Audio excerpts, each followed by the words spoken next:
Hello, my name is Andre Phillips, and today I'll be talking to you about the world of worm charming. What is worm charming? Worm charming has many names: fiddling, grunting, snoring, depending on one's technique.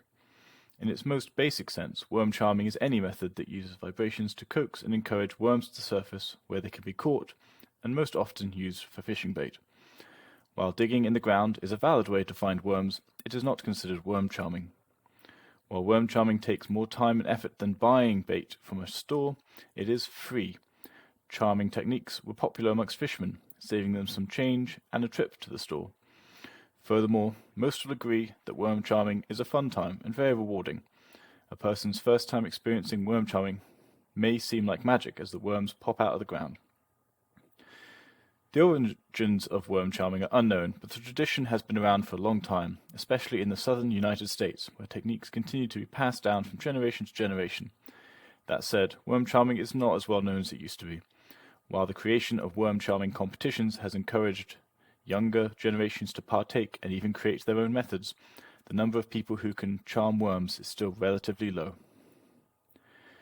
Worm charming comes in many different forms, using a variety of tools and instruments to call forth the worms. The most simple technique is twanging, where a garden fork is partially stuck into the ground and wiggled back and forth and/or hit with a stick. Another popular method is fiddling. A long wooden pole is driven into the ground, then the charmer uses a hand saw back and forth across the top of the pole, mimicking the motions of playing a fiddle or a violin. There is also the traditional technique of groaning or snoring. Similar to fiddling, a wooden pole is pounded into the ground, but instead of using a saw, metal strips or the head of an axe is run across the wood to create vibrations. The resulting noise sounds like a person grunting or snoring, depending on the charmer's exact methods. While traditional methods are tried and true, innovation can be found throughout the worm charming community. The aim of most charmers is to use their created vibrations to mimic the sound of rain, which drives worms up to the surface to avoid flooded tunnels. But some decided to make it rain for themselves and will pour water or other liquids on the ground to catch their worms. A uniquely modern approach to worm charming is the McCulloch technique.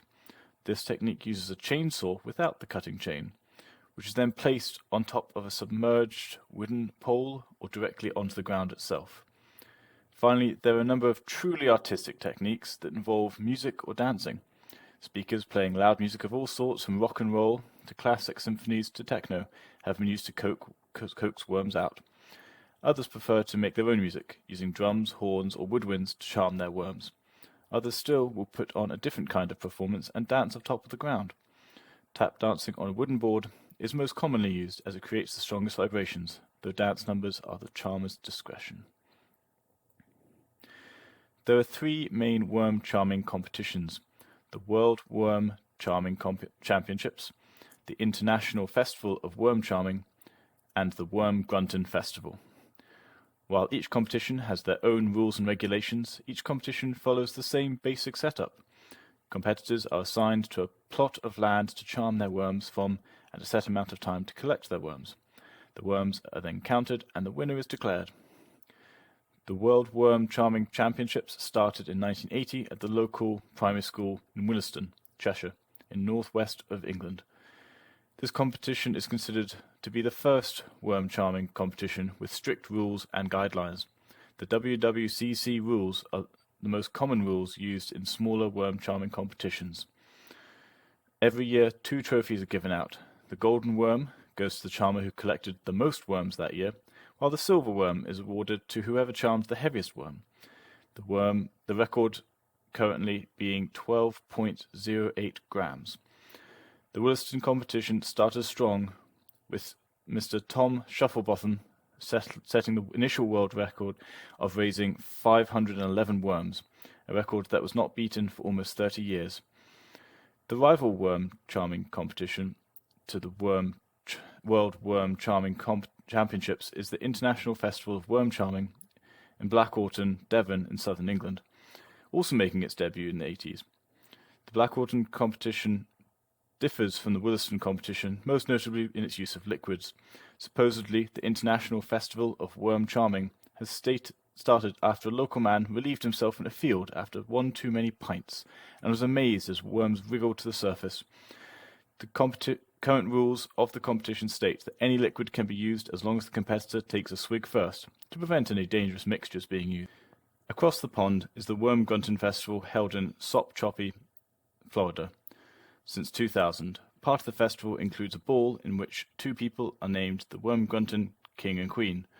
Finally, an honourable mention goes to the Great Canadian Worm Charming Championship in Shelburne, Ontario in Canada, which does not appear to hold competitions on a regular basis. I'm now going to delve deeper into the rules of the World Worm Charming Championships, as they are the most widely used rules. Most of the rules pertain to the basic setup of the competition. Competitors have half an hour to raise as many worms as possible, the winner being the person with the most worms.